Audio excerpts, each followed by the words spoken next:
Magandang umaga po mga kababayan. Diyos ko Lord. Yung mga dilawan, mga pinklawan, na mga pro-impeachment ay nagngangangaw-ngaw mga kababayan na sinabihan itong mga husgado de hukuman ng Senado na mga bobo, na mga tanga. Parang yun yung gusto niyang palabasin eh. Ito si Lacson, kasama niya na sila Bukoy, na pag hindi daw na ituloy itong impeachment trial, ay pagtatawanan daw di umano itong Senado ng taong bayan. Nako po. Ba't si Senator Marcoleta, alam niyang i-explain niyang salitang impeachment. Mga abogado yan. Abogado yan si Marcoleta. Si Lacson, hindi naman. Si Soto, hindi naman. Mga artista lang yan. Bulaga lang yan si Soto. 2 dekada sa Senado, wala namang nagawa. Ngayon, nagfi-feeling abogado. Itong si Lacson, feeling abogado din na sinasabi niya, dapat daw ituloy itong impeachment kasi pag hindi, magagalit daw ang taong bayan. Alam niyo mga kababayan, sila yung mga gumagamit ng salitang taong bayan na hindi naman nila naiintindihan. Kayo-kayo lang Sila Risa Hontiveros, gamit na gamit ang taong bayan. De Lima, gamit na gamit ang taong bayan kasama ng mga pare. Sila Franz Castro, Tito Soto, Pampilo Lacson, sila Bukoy. Sino pa mga kababayan? Risa Hontiveros. Sila yung mga pro-impeachment na natalo sa botohan, hindi daw makukuha sa boto-boto. Ano pang silbi ng ng majority na boto na ayaw ng impeachment kung gusto nyo, talo na kayo Talo na nga kayo sa taong bayan, talo pa rin kayo sa botohan, sa pro against sa anti-impeachment. Kaya kayo nabubulagta ni Senador Marcoleta, nasasampal ng katotohanan. Kayo yung mga bobo at mga tanga Sasabihin nyo, parang mga tanga lang itong 18 na senador. Tinawag pa na Judas ng isang pari. Di ba kayo-kayo lang yan? Sige nga, panoorin nga natin itong nagmamagaling na Senado o senador. Sila Soto, Pampilo Lacson, ito yung mga nag-feeling na abogado, wala namang alam sa batas. Maniniwala kami sa may alam sa batas, si Marcoleta. Yan lang ang tanging magsisilbing daan para merong kakampi ang taong bayan. Kami ang taong bayan, hindi kayo. Kaya hindi kayo solido, pati rally nyo, nilalangaw sige nga, pakinggan nga natin itong reaction ni Pampilo Lacson kasama ng kanyang mga bangag at dilawan na mga kakampi sa impeachment na ito, na tinatawag na nakakatawa naman itong mga Senado na ito. Pagtatawanan kayo ng taong bayan pag hindi na-impeach si Sara, ituloy na yan. Ganun yung gusto nila. Kaya kayo nasuplak ni Marcoleta Hindi naman kayo abogado, nagfi-feeling kayo. Mag-aral muna kayo ng batas para maniwala kami. Eto na po. Hinigigil nyo ako Hindi raw maaaring ibasura ng impeachment court ang reklamo laban kay Vice President Sara Duterte sa pamamagitan ng simple majority vote ng mga senator judge. Ayon po yan kay Senator-elect Panfilo Lacson. Pero maaari nga bang ibasura ang kaso kahit wala pang paglilitis? Nakatutok si Jonathan Andan. Katawa-tawa raw para kay incoming Senator Panfilo Lacson ang mga senator judge na nagmomosyon sa impeachment court. Hindi po pwedeng mag-move o mag-submit ng motion to dismiss ang isang senator judge kasi huwes kami. Hindi lamang sa mali, kundi improper, inappropriate. At katawa-tawa. Sasabihin ng judge, I move to dismiss. Pagkatapos siya rin napupukpok, this case is dismissed. Di ba napaka-awkward? Reaksyon niya ni Lacson sa sinabi ni Senate President Chis Escudero na kung may senator judge na magmomosyon para i-dismiss ang impeachment complaint kay Vice President Sara Duterte, kahit wala pang trial, pwede na itong desisyonan sa simpleng majority vote lang. Ginawa na yan ni Senator Bato de la Rosa. Pero pwede nga bang ibasura ng impeachment court ang impeachment complaint kahit wala pang paglilitis? Mag-uusap-usap kami. Bago kami magbotohan, I'm sure, pagkakaroon kami ng diskusyon. Ano ba yung gagawin natin? Merong motion to dismiss. Ito ba yung action na natin, even without conducting or starting a trial? Wala rin nakalagay sa ating konstitusyon, no, sa pagdating sa dismissal. Habang ginagawa nila itong impeachment proceedings, ay gumagawa rin sila ng sariling rules. O mga kababayan, di ba kasama niya si Jokno? Alam niyo naman ang mga ito, mga kababayan, matagal na mga pinklawan, dilawan ng mga ito. Di ba? Sila-sila din yung yung kontra sa rally ng Iglesia de Cristo na sinasabi na para kay Sara yan. Ang Iglesia ni Cristo, kambi kay Sara. Alam niyo mga kababayan, itong mga anti-rally po na sinagawa noong Enero 13, hindi nila maintindihan. Gusto lang po ng pamamahala na magkaroon ng peace and order sa Pilipinas. Hindi sila nakinig. Anong nangyari? Nagkagulo. Itong gobyernong ito, nagkanya-kanya. Lumala ang korupsyon. Si PRRD, pinahuli. Nawalan ng katarungan. Pinadakip o isinuplong. Hindi naman dinakip ng ICC yan Sila mismo ang nagkusang loob na ipadakip o dakpin o kidnapin. Yan din ang sabi ni Sara. Kinidnap ang ama ko. Tapos itong mga senador na ito, kung majority kayo, kung halimbawa majority kayo sa boto ng against sa impeachment or pro-impeachment kayo, kung nanalo kayo, biit. Hindi natalo kayo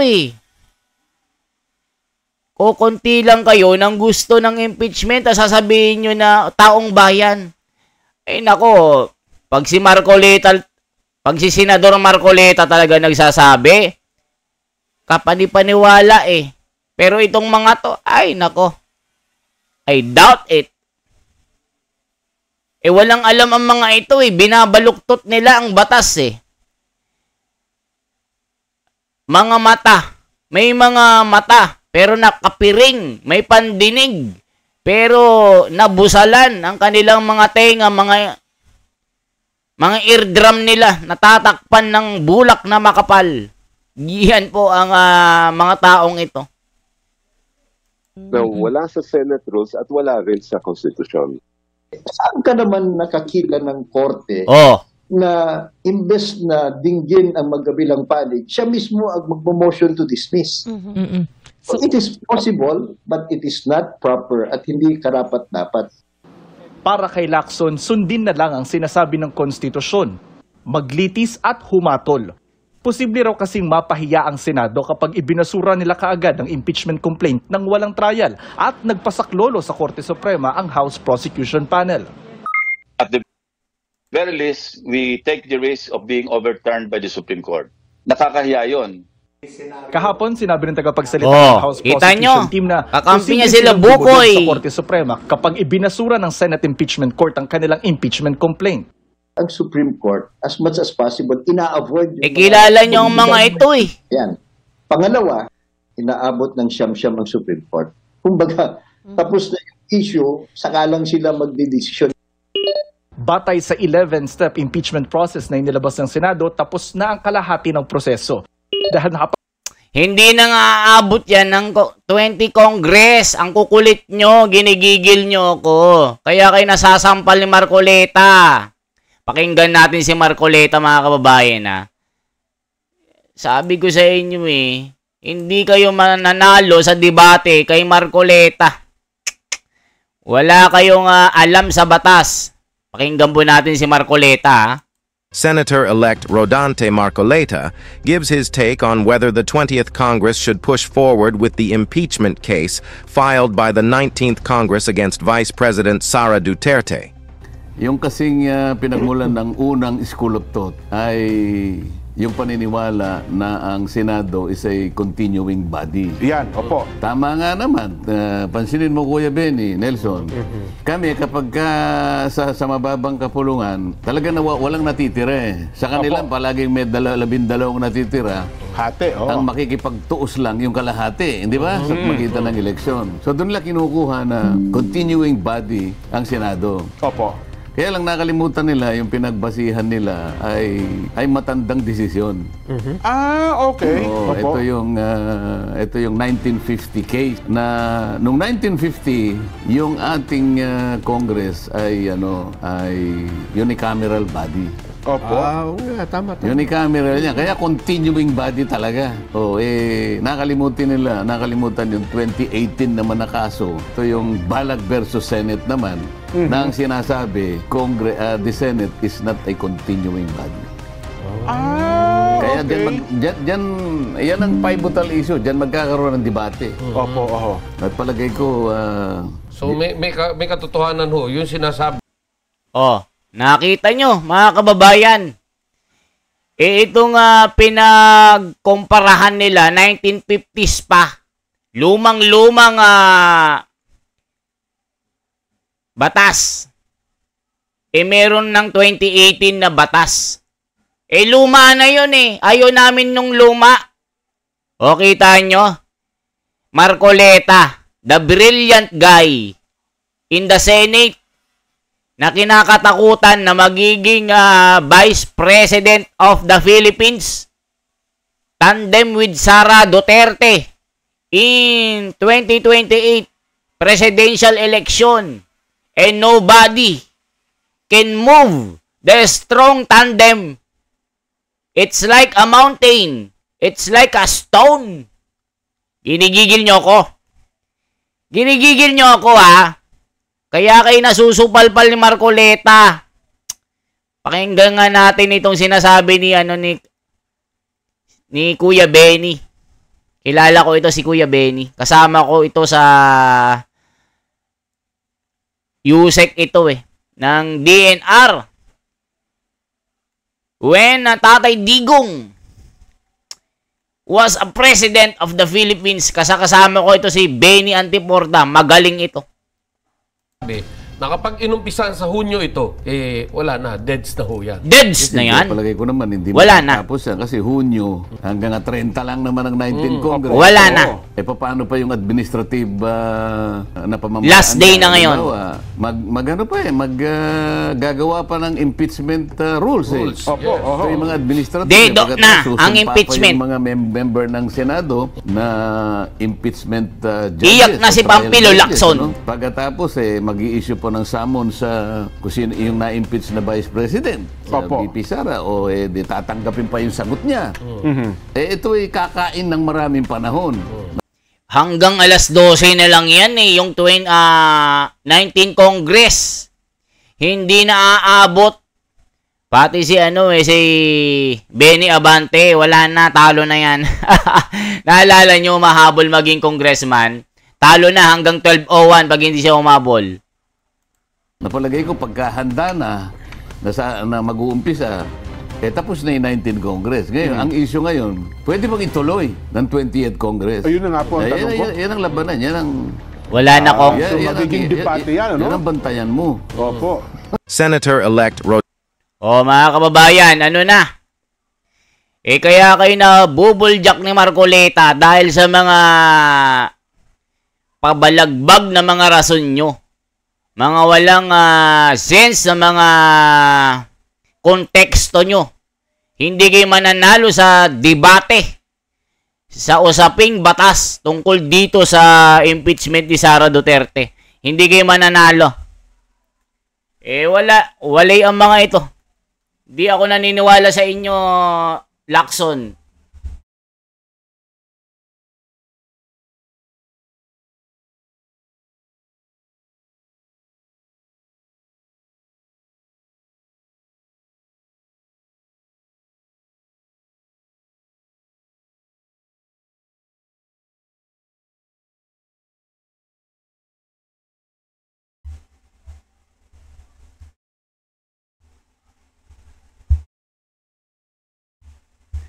Hello po. Ayan po. Oh, napansin nyo. Sana kayo nang humusga dito. Ano bang sinasabi ni Marcoleta dito? Na ikagugulat ni Lacson at ni Soto. Supalpal sila dito eh. Kita nyo naman walang-wala sa diskurso eh. Walay. Ibig sabihin, walay sila. Hindi sila marunong. Diba? Sinong hindi manggigigil sa inyo? Hindi naman kayo mga abogado. Nagbasa lang kayo sa mga Google. 'Di ba? Kaya kayo nasusuplak ni Superman ng Senado. Kayo kasi ginigigil nyo ko eh. Pakinggan ba natin si Marcoleta dito? Caltex with TechCrime. Keep Ginigigil nyo si The Wonders, ha? Ginigigil nyo si The Wonders.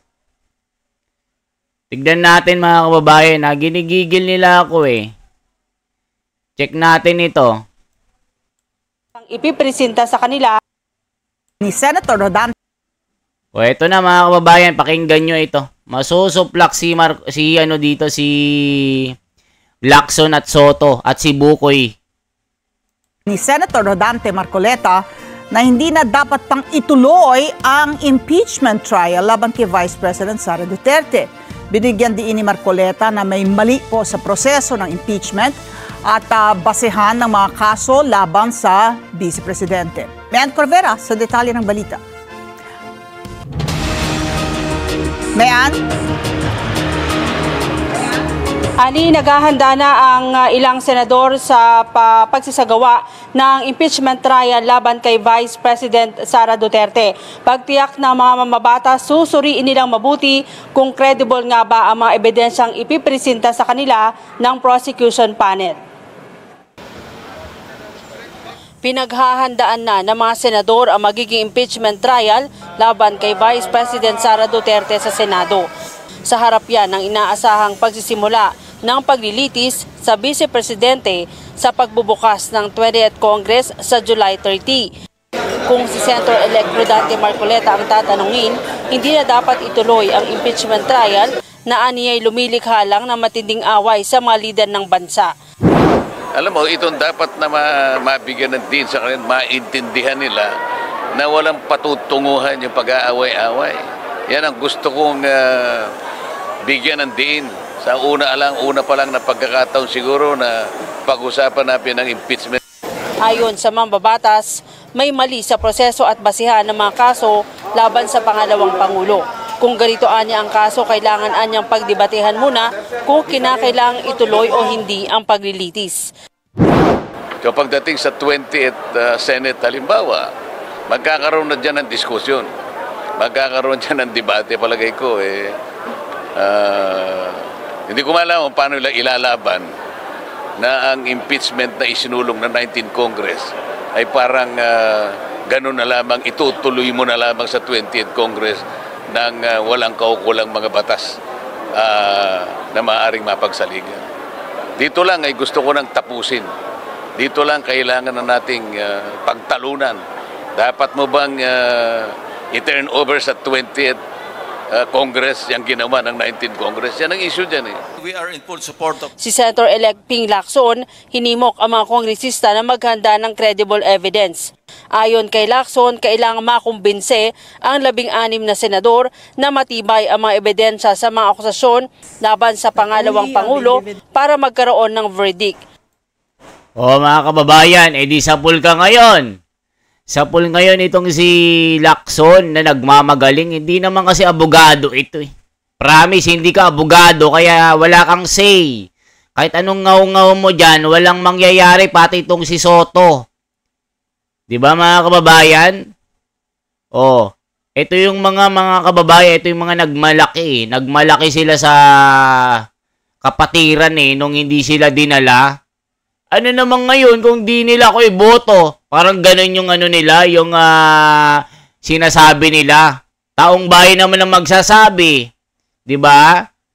Kung hindi kayo nadala, di okay lang. Walang samaan ng loob kasi parang may mga sama ng loob ng mga ito, nagsalita sila eh. 'Di ba? Ano, wala na bang eleksyon? Oh, di yari kayo ngayon. Oh, hindi naman nanalo ang mga ito. Ito yung mga pro-impeachment ito eh. Ay, naku po mga kabayan, magmamagaling, wala namang alam.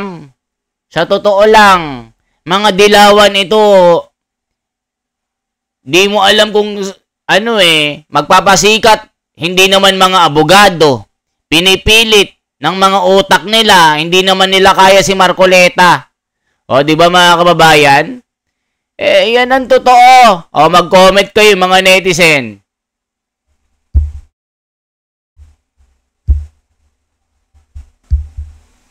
O, mga kababayan,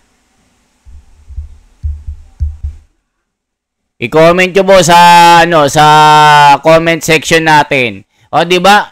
Nagmamagaling sila, hindi naman sila mga abogado. Pinipiga nila yung mga utak nila, walang mapiga.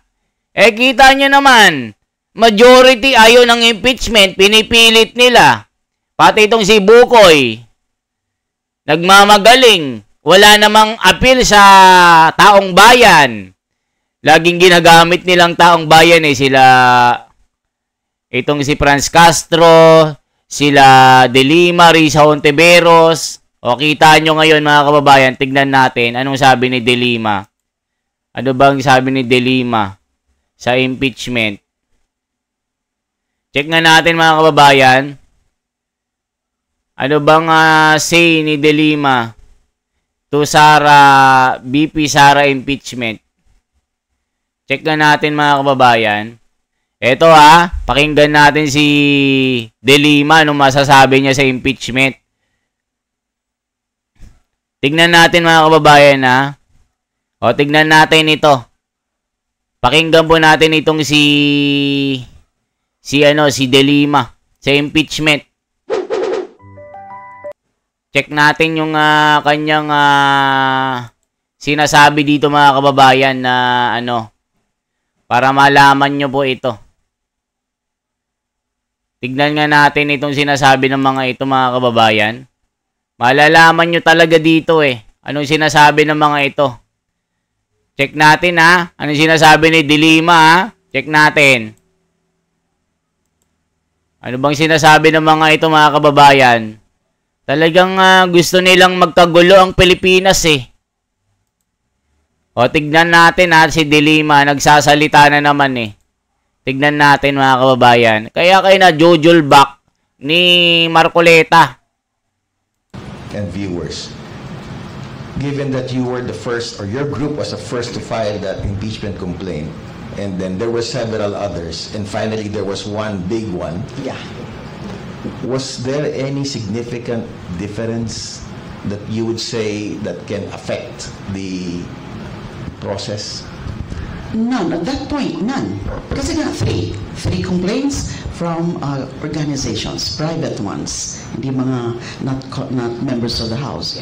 And then they decided, the House leadership decided na why don't we idiretso na lang natin by a vote by more than the required 1/3 vote. And they did get more than enough votes for that. Na hindi na kailangan nag-hearing sa committee level ng House of Representatives na aayon yan sa Constitution. Yung ganyang mode na diniretso nila. So, diniretso nila, pero kailan nila diniretso yung complaint, yung articles of impeachment, and then nagkaroon ng mga break. Yung sa ano nga pa lang when kinonsider na yung impeachment complaints ay mag-Christmas break. And then we were hoping that when they resumed after the Christmas break, they will immediately tackle. Hindi kaagad nangyari yon. And then they did it on the last day naman. Pero tinasbit nga nila dun sa Senate. And then we were expecting na aaksyonan din kaagad ng Senate. But as we saw it, and what we are seeing now, ang feeling ko dyan, Fred, is hindi ko na alam kung ano nangyayari. Ano ba talaga ang gusto? What is it? Ano ba? Bakit marami pang mga nagiging balakid dyan sa impeachment. Nandyan na nga. At magiging... Bakit kasi, madam? Ba't atat na atat kayong matanggal si Inday Sara? Ano ba talaga ang gusto nyong mangyari? Dahil ba si Sara Duterte ay front-runner ng 2028 presidential candidate with Marcoleta or Bongo? Naku po mga kababayan, nanggigigil sila. Atat na atat, mawala si Inday Sara. Hindi pa ba kayo masaya? Napakulong nyo na si Tatay Digong. Nakabilanggo na doon sa malamig na lugar sa Dahig. Hindi pa kayo masaya? Gusto nyo pang mawala si Inday Sara? Grabe ang mga ito mga kababayan. Paano bag si Sara naging presidente? Yung impeachment, walang kwenta yan. Magkakaroon ng division ng mga Pilipino. Magkakagulo ang mga Pilipino. Ay, naku po mga taong ito. Puro impeachment kayo. Wala nang nangyari sa bansa. Naghihirap na. Mga bilihin. Nagmamahal. Ay, nako, ano bang ginagawa ng mga taong ito? Puro impeachment ang nasa isip. Gusto magkagulo talagang Pilipinas. Magkawatak-watak. Ano ba talaga? Diyos ko, Lord. Ito rin yung nagsabi mga kababayan na 43% daw na nilalait po ang pagkakaisa ng malaking reliyon na nagpakita ng lakas ng milyon-milyon nung Enero at 13. Nanganginig ang mga ito. Marami daw sila mga kababayan nung nagrally sila. Yung 43% naging 0%. Wala pang 1,000. Ikumpara mo sa rally ng malaking reliyon na ito na nagkakaisa na malakas. Iba talaga pagka may may doktrina, may aral at mayroong totoong Diyos na nagbabantay sa kawan na ito. Sila wala.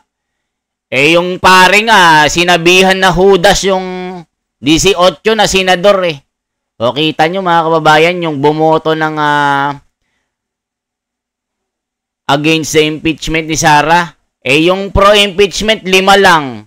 Sino ang Judas? Yung 5, yung 18, yung pare. Ano nyo Ready ang prosecution kapag matuloy na talaga yan. Look at the latest development. They're supposed to already have that proceedings on June 2 when Congress resumes after the election break. And then how come? Minove na naman. Reset, pinospone. Galit na galit na. To February, I'm sorry? Galit na galit ng lola mo. 11. Nanginginig na. Ano na yun? That's CND. Adjournment already. So what are they, ano ba ang, nila? Kailan pa yan matatackle? So, I can only foresee, imagine, on that last day, sasabihin na lang nila na hindi na pwede. Wala na. Ilang oras na lang, madam. Hindi na makakatawid yung pangarap mo na itong impeachment ay makakatawid ng 20 Congress. Last day na ngayon. Last hour. Anong oras na? 10:55. Pag umabot ng 12:01, wala na. Yung mga motion nyo to pursue the impeachment, wala na. Iyak na po kayo, madam. Wala na, hindi na kayo kinatigan ng taong bayan. Wala na, sumuko na kayo. Napapaligiran na po kayo. Pampilo Lacson, Soto, ano pa? De Lima, Risa Hontiveros, Coco Pimentel. Wala na. Suko na po. Suko na. Suko na kayo. Napapaligiran na namin kayo. Taas nyo na po mga kamay nyo. Wala na po kayong laban, madam. Kumalma na po kayo. Tama na po. Huwag nyo na pong galitin ang totoong taong bayan. Ako po. Kaya subalpal po kayo ni Marcoleta. Mga kababayan, i-comment nyo po ang mga iba-ibang mga reaction nyo dyan ha. Kung ano masasabi nyo dito. Anong masasabi nyo po sa reaction ni Lacson ni Soto. Oh, i-check nga natin si Soto. Check na natin mga kababayan, Soto naman. Check nga natin ano sinasabi ni Soto. Ituloy daw eh. Ito naman yung bukang bibig ni Soto. Ituloy daw ang impeachment. Magpapasikat eh. Di naman to abogado eh. Ano lang ito eh. Wala na, Soto. O mahiya naman daw kayo. O sabi ni Soto, mahiya daw ang 80 na senador. Tingnan nga natin ito. Ano sinasabi nito? Ito na. There are two conflicting rules that beset us and beset the Senate. And those are, first, the Senate rules, which emanate from the Constitution, and the impeachment rules, which I principally authored. There is a particular provision in the Senate rules that jibe with the Constitution, which is when the Senate adjourns sine die, everything dies. Okay, the question is, in the impeachment rules, it says that an impeachment trial must be seen to the end. O, pag inumpisahan nila sa June 2 o June 3, tapos pa nila ng June 13, hindi nila matatapos ng June 13. So what will happen? It will cross over, supposed to be, to the 20th Congress. There are people who are saying that yes, it is a carryover. Yeah. Because in 1950 ruling by the Supreme Court says so. But 1950 yun, iba na yung Constitution ng 87. On hindsight, when they received the transmission from the House, they should have taken it up. Pag pumasok na kayo, 20th Congress, if it is no longer, kasi yan ang tanong, if it's President Escudero, he can decide to continue, pero kung bago, can the new set of senators ask that they take a vote? Is that possible at that point? Yes, that's possible. And the Senate President, whoever he is, cannot decide. Yeah. That should never be done. O mali yun. Kung ginagawa nila yun, mali yun. O mali daw mga kababayan. Nag-aabogado ito. Wala namang alam ito mga kababayan. Senator Soto, Tito Soto, sumuko na kayo. Napapaligiran na namin kayo. Itasyon na yung mga kamay nyo. Ayaw nyong tumigil. Tumigil na po. Para hindi kayo nakakahiya. Kayo yung nakakahiya eh. Kayo ni Pampilo Lacson. Ngaw-ngaw kayo ng ngaw-ngaw. Hindi naman kayo marurunong sa batas. Hindi naman kayo mga abogado. Kakalabanin nyo si Marcoleta at mga ibang mga against sa impeachment. Wala na po. Wala na kayong laban. Suko na po. Suko na po, Tito Soto, Lacson. Napapaligiran na namin kayo. Sumuko na kayo. Ayaw talaga tumigil ang mga taong ito. Sila De Lima, Riza Ontiveros, Franz Castro. Sumuko na po. Wala na po kayong hindi na po kayo, wala na pong laban eh. Gamit kayo ng gamit ang taong bayan. Kayo-kayo lang naman yan. Diba? I-comment nyo po, mahal kong mga kababayan, kung ano po masasabi nyo dito sa mga reaction nila na kailangan daw ituloy. Kailangan dumiretso sa 20 Congress itong impeachment na ito with Sara Duterte. Ano sabi ni Marcoleta? Wag na yan. Dito pa lang sa 19 Congress, hukay na natin yan. Hindi na makakatawid yan. Walang kwenta yan. Ang impeachment na ito, magkakagulo lang ang Pilipinas. Maghihirap lang ang mga Pilipino. Gagamitin nyo lang ang tax ng bayan para pondohan ang impeachment na yan. Milyon-milyon ang gagasto dyan. Wag na. Magugutom ang tang bayan. Di nasupalpal kayo ng nasungal-ngal kayo ng Marcoleta. Mga mahal kong mga kapatid at mga mahal kong mga kababayan. Lalong-lalo na po sa iba yung dagat, yung naaabot ng ating bidyong ito. Ano po ang marereact nyo sa mga mapipilit na mga ito? Tito Soto, Lacson, itong si De Lima, Risa Ontiveros, Franz Castro, ano bang masasabi niyo po?